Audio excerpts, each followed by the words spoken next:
قدرمن وروڼو دا کوم مشر چې تر ما سره خوا کې ښکاري دا هغه مشر دی چې موږ سره د فضل جان په بازیابۍ کې په بکسه کې موږ ټول د سره تلو. دا د هغې بکسې ډرایور و او هغه بکسه د ده نه وه، هغه بکسه چې وه هغه د بل مالک وه او د هغې مالک سره چې دی دې ډرایورو دغه بکسه به یې وله چلوله. دا دیاړمار غریب انسان دی.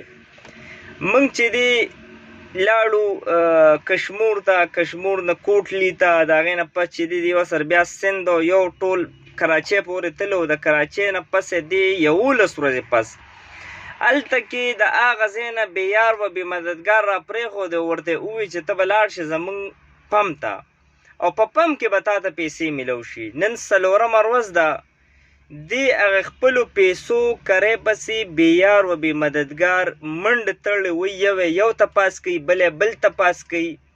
او 4مه ورځ ده، مالک دی هغه ګاډۍ هم واغېسته. نن سهار دی ما پسې کور ته راغی او ما ته ووایي چې وی جړل راته، فریاد یې ما ته وکړو چې مالک زما نه هغه ګاډۍ هم واغېستې وي، تاسو زما د بچو روزي وي ما نه واغېسته. ولې وي ما ته مالک وایي چې خپلې پیسې خو پرېږده، زما د ګاډي ټینکۍ هم دې ما له خالي روړه، چونکې د ستا ګاډي پېټرول څومره نیمه ټینکۍ چې د ده د ګاډي پېټرول او هغه چې دی هغه پېټرول یې د هم جی قبض کړه، هغه پېټرول یې ورته هم وانچول.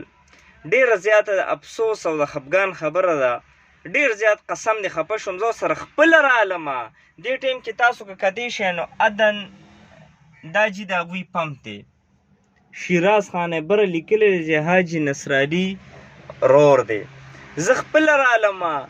اجي صاحب ته رنګ کوه هغه نمبر نه اوچتوي، امتیاز ته رنګ کوه هغه نمبر نه اوچتوي، شاهنام خان ته رنګ کوه معراج ته رنګ وکړه، معراج ته رنګ کوه بل کس ته رنګ وکړه، بل ته کوه بل ته رنګ وکړه، چې بل ته کوه چې موږ ته خو اجازت نشته، موږ ته خو دا نشته. نو تاسو د څه خبرې بیا احسان کوئ؟ تاسو تلې بیا په فری ګاډي کې هغه کري وله قدر ته نه ورکوئ غریب له. تاسو پېټرول د ده نه ووهل، هلته کې ستاسو رهایش د څه بیا ستاسو خرچه شوې ده، د څه احسان کو او د څه خبرې تاسو بیا د زنده‌باد او مرده‌باد نارې وښئ. زما د پختې قسم یې ګنه چې صدر او پاکستان هم کې یو خبرې یو په مخامخ مې ورته ودرېد، دا سلټ مې کټ کېږي هم سپینه او صفا خبره کوم. دې کس سره زیاتې دي، ده سره ظلم دی، ده ته خپل حق میلو شي. که میلو ورته نه شو موږ به انشاءالله مشره که تا ته دا پیسې میلو نه شوې، تا ته دا پېټرول میلو نه شو، انشاءالله زه به سره درخواست ورکوم په تاڼه کې، زه به دې ملګری یم تر څو پورې دا پیسې تا ته نه میلو شوې. دې کس سره زیاتې شوې دی، ده سره چې دی د شپو ته نه دي کتلی. موږ چې دې ځای نه روان شو مازدیګر، هغه مازدیګر ټول بیا ټوله شپه بیا په سبا ټوله ورځ ډرایوینګ د زلالت رغو.